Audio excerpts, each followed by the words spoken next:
گزشتہ روز عوامی national party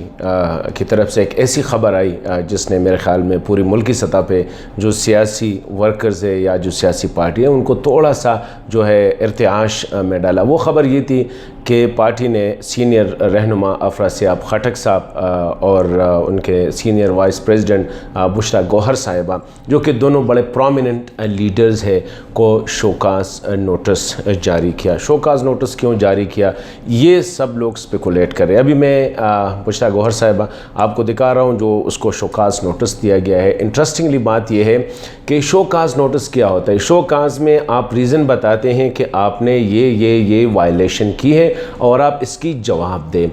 بشرا صاحبہ کو اس طرح افراسیاب صاحبہ کو سمپل لکھ گیا ہے کہ آپ لوگوں نے پارٹی ڈسپلن کی خلاف ورزی کی ہے، پارٹی آئین کے ڈسپلن کی خلاف ورزی کی ہے، کارکنوں کے ذہنوں میں انتشار پیدا ہوا ہے، ان کے ذہنوں میں شکوک و شبہات پیدا ہوئے، اسی لیے 7 روز کے اندر جو ہے اس کا جواب دے موضوع۔ ابھی کس چیز کا جواب دے؟ میرے خیال میں جس کسی کو بھی زندگی میں شوکازی ان کو 1 بائی 1 کہ پوائنٹ نمبر 1 پوائنٹ نمبر 2 کہاں پہ انہوں نے ڈسپلن کی وائلیشن کی ہے کہیں پہ نہیں لکھا گیا ہے، کون سی باتیں تھی جس سے انتشار ہوا ہے، تو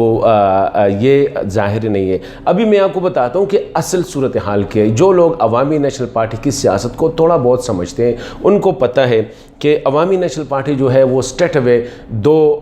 گروپوں میں تقسیم ہے۔ ایک وہ جو الیکشن کرتے ہیں انتخابی سیاست، ایک وہ جو نان الیکشن کرتے ہیں جس میں افراسیاب کھٹک صاحب، لطیفہ افریدی صاحب جو اسپیشلی ان کے جو نظریے کو ریپرزینٹ کرتے ہیں وہ یہی ہے۔ دوسری سائڈ پہ حیدر ہوتی صاحب، بلور صاحب وغیرہ یہ جو فیملیز ہیں یہ جو انتخابی سیاست کرتے ہیں یہ ان کے خلاف ہے۔ کلیئر کٹ 4-5 مثالیں آپ کو دیتا ہوں کہاں سے ڈویژن شروع ہوئی۔ پہلی بات وہ مشال جب قتل ہوا مردان کے عبدالولی خان یونیورسٹی میں تو کلیئر کٹ 2 ڈویژن سامنے ہیں۔ ایک سائڈ پہ افراسیاب کھٹک، بشرا صاحبہ، جمیلہ گیلانی، لطیفہ افریدی جیسے لوگ جو تھے وہ مشال کے قاتلوں کے خلاف اور مشال کی فیملی کے ساتھ بالکل کھڑے تھے۔ دوسری سائڈ پہ حیدر ہوتی، سردار بابک، بلو فیملی، حمایت معیار وغیرہ اور یہاں تک کہ ایم الولی وغیرہ یہ سارے جو تھے یہ ان لوگوں کی طرف میں تھے جن لوگوں نے مشال کو قتل کیا ہے۔ مثلا ایسا نہیں کہ کل کے کھڑے تھے لیکن ان لوگوں نے نہ مشال کے اس پہ کنڈیم کیا بلکہ مسلسل جلسے بھی ہوتے رہے، جلوس بھی ہوتے رہے۔ وجہ کیا تھی؟ میرے خیال میں میجر وجہ یہ تھی کہ زیادہ کنسنٹریشن مردان میں تھی اور مردان میں حیدر ہوتی، حمایت معیار سارے جو ہے یہاں پہ کنسنٹریٹ کر رہے تھے۔ پہلی ڈویژن یہاں سے شروع ہوئی۔ اس کے بعد ویسے بھی پارٹی جو ہے وہ زیادہ تر مردان تک حیدر ہوتی کا انفلوئنس بہت زیادہ بڑھ چکا ہے اور جتنے بھی ہم نے لاسٹ الیکشن میں بھی دیکھا کہ زیادہ تر جو ٹکٹ ایوارڈ ہوئے ہیں ان لوگوں کے ہوئے جن کو حیدر ہوتی چاہتا تھا، یہاں تک کہ زاہد خان جیسا سینئر رہنما وہ بھی ناراض ہو چکے تھے اور یہاں تک خبریں آ رہی تھی کہ شاید وہ پارٹی چھوڑ رہا ہے۔ اور کتنی حد تک انفلوئنس تھا؟ بشرا گوہر جو پارٹی کی سینئر وائس پریزیڈنٹ مطلب خواتین میں سینئر موسٹ لیڈی، جب ریزرو سیٹ کا جو معاملہ تھا اس میں بشرا صاحبہ کا نمبر جو تھا وہ 8ویں نمبر پہ تھا، مطلب ان کو اتنا پیچھا رکھا تھا کہ کوئی امکان نہیں تھا اس کو منتخب ہونے کی۔ دوسری بات PTM پشتون تحفظ موومنٹ یہ جب آیا تو اس میں افراسیاب کھٹک صاحب، جمیلہ گیلانی، لطیفہ افریدی صاحب، بشرا گوہر صاحبہ جتنے خواتین وغیرہ تھے کل کی کڑے تھے اور یہاں تک کہ ان کے جو NYO نیشنل یوتھ آرگنائزیشن جو ہے وہ بھی سارے جس کے پریزیڈنٹ تھے محسن داول صاحب، علی وزیر یہ سارے تھے، یہ کل کی کڑے تھے۔ لیکن کیا ہوا گریجولی جب اسٹیبلشمنٹ ناراض تھی تو ANP نے بھی اپنے آپ کو ڈسٹنس کیا اور کارکنوں کو کلیئر کٹ بتا دیا کہ PTM کے ساتھ کسی بھی قسم کی روابط نہ رکھیں۔ لیکن اگر جلسوں میں نہ بھی جا رہے تھے بشرا صاحبہ، افراسیاب کھٹک، لطیفہ افریدی، لیکن پھر بھی ان کی نیریٹیو کو سوشل میڈیا پہ اس طرح وہ کر رہے تھے اور بڑے پرومیننٹلی جو ہے ان کے اگینسٹ بھی نہیں بول رہے تھے، آلموسٹ ان کو سپورٹ کر رہے تھے، کل کے بھی سپورٹ کر رہے تھے۔ یہ چیزیں جب ہو گئی تو محسن داول صاحب کو تو نکال دیا پارٹی سے، لیکن جب PTM کے بعد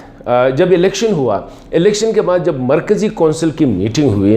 تو رپورٹس یہی ہے کہ اس میں اسفندیار ولی خان صاحب پہ بڑی تنقید ہوئی اور تنقید یہی تھی کہ غلط پالیسیز کی وجہ سے، غلط ڈیسیجن کی وجہ سے یہ تھا کہ شاید اسفندیار صاحب اور پارٹی کے جو حیدر ہوتی صاحب یہ سمجھ رہے تھے کہ اسٹیبلشمنٹ ہم نے PTM کو اگر سے اس کو ڈسٹنس کیا تو اسٹیبلشمنٹ ہمیں سپورٹ کرے گی۔ کچھ ایسی خبریں بھی آ رہی تھی کہ وہ ڈیور ڈیٹ شور کہ الیکشن میں ان کا حصہ ہوگا، لیکن جب وہ ناکام ہوئے تو پارٹی میں کونسل میٹنگ میں افراسیاب خٹک، بشرا صاحبہ، لطیفہ آفریدی نے کل کے افراسیاب اسفندیار صاحب کو بتا دیا کہ وہ اپنی ناکامی قبول کرے، اور یہ ناکامی اس وجہ سے تھی کہ ANP نے پشتون تحفظ موومنٹ یعنی پختونوں کے مسائل سے جو ہے اپنے آپ کو علیحدہ کیا، ڈسٹنس کیا، اسی وجہ سے لوگوں نے ان کو ووٹ نہیں دیا۔ اور ایک اور اہم بات جس نے پارٹی کی قیادت، جو ٹریڈیشنل قیادت ہے، جو ابھی تک چادر اوڑے ہوئے ہیں، حجروں میں جانا، گاؤں میں جانا، جلسے کرنا، وہ دوسری سائڈ پہ یہ بشرا گوہر صاحبہ اور افراسیاب صاحب یہ سوشل میڈیا پہ دا موسٹ ایکٹیو، بہت زیادہ ایکٹیو ہے، اور باہر دنیا سمجھ رہی ہے، یہ ANP کی ٹریڈیشنل لیڈرشپ کا خیال ہے کہ باہر دنیا صرف بشرا کو اور افراسیاب خٹک صاحب کو پارٹی قیادت یا ان کی جو بیانیہ ہے وہ پارٹی بیانیہ ہے۔ آخری اس بات وہ اسٹیبلشمنٹ کی تھی۔ ANP ابھی پارلیمانی سیاست کے ذریعے جو ہے اقتدار میں آنا چاہتی ہے، اس کے لیے ANP کی جو نئی قیادت ہے وہ یہی سمجھتی ہے کہ اسٹیبلشمنٹ کی سپورٹ کے بغیر ہو ہی نہیں سکتی، اور یہ دونوں بندے اسپیشلی بشرا گوہر صاحبہ جو ہے وہ اسٹیبلشمنٹ کے لیے انتہائی ناقابل قبول شخصیت ہے، اور کسی نہ کسی طریقے سے اس کو پارٹی سے نکالنا ان کے لیے ضروری ہے۔ یہ تو کیا ہوا، بشرا صاحبہ کی میں نے آپ کو دکھا دیا، ان کو جو شوکازنوٹس ایشو کیا گیا اس میں کوئی الزام نہیں ہے، کوئی پوائنٹ A B C نہیں ہے، صرف یہ ہے کہ آپ کے جو ایکٹیویٹیز ہے وہ پارٹی کے ڈسپلن کے خلاف ورزی ہے۔ تو کون سی ایکٹیویٹی، کیا کسی کے شادی میں گئی ہے، غمی میں گئی ہے، کوئی بیان دیا ہے، یا کوئی ڈسپلن کی خلاف ورزی کی، یا کسی میٹنگ میں گئی ہے، یا کسی مخالف کے ساتھ بیٹھ گئی ہے، کوئی چیز ڈسکس کی گئی ہے، ٹیلی ویژن پہ آئی ہے، ایسی کوئی چیز مینشن نہیں کیا گیا ہے، صرف کہا گیا ہے کہ آپ جواب دیں۔ اب اس کا مطلب یہ ہے بشرا صاحبہ کے لیے کہ ٹوٹل سرنڈر، کردہ ناکردہ گناہوں کی معافی مانگے، اور کہے کہ میں نے جو کیا ہے، جو مجھے پتہ ہے، جو نہیں کیا ہے، جس کا مجھے پتہ نہیں ہے، اگر کیا ہے ان کی میں معافی مانگتا ہوں، یا سمپلی کوئٹ دا پارٹی۔ یہ میرے خیال میں جو آخری والا ہے افراسیاب خٹک کے لیے بھی ہے اور بشرا صاحبہ کے لیے بھی ہے، کہ جو ان کے لیے جو شوکاز ہے ان میں یہی مینشن نہیں کیا گیا ہے، لیکن ان کے لیے سمپل یہ ہے کہ آپ ٹوٹل سرنڈر کریں اپنے ایکٹیویٹیز سے، کچھ نہ کہے، گھر میں بیٹھ جاؤ، نہ کوئی ٹویٹ کرو، نہ کوئی رائٹ اپ کرو، یا پارٹی کو چھوڑ دو، سمپل پیغام۔